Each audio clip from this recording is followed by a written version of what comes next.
They're the images many of us remember. For weeks after the Exxon Valdez ran aground, the devastating impacts of 11 million gallons of oil was apparent.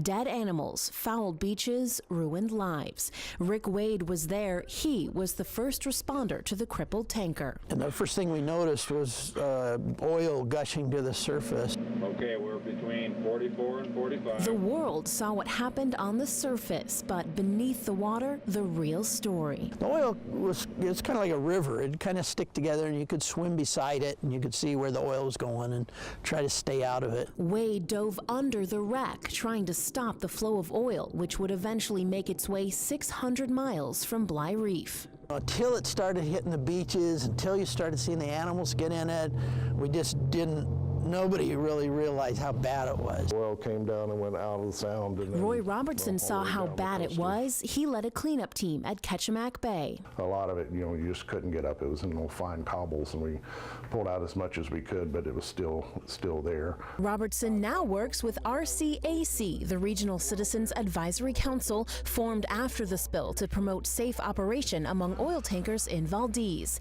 They battled the complacency he says led to the spill in the first place. I think some of the emotion and drive is going slowly away, which is a shame, and that's part of our job, is just to keep that going. Environmentalists estimate only 6 to 7% of the oil was cleaned up. The rest left a permanent scar on the land. It's still toxic, it's still relatively unweathered, and it's still impacting the nearshore ecosystem. Professor Rick Steiner is an advisor on oil issues. He says one of the lessons learned, Mother Nature is not as resilient as we thought. What's stunning is here, a quarter of a century later, most of the ecosystem has still not fully recovered. Some of these species are not recovering at all. Among the animals impacted, the fish many in the area relied on to make a living. There was major impacts in Cordova as far as people losing their livelihood. Some people took their lives even. It's not the same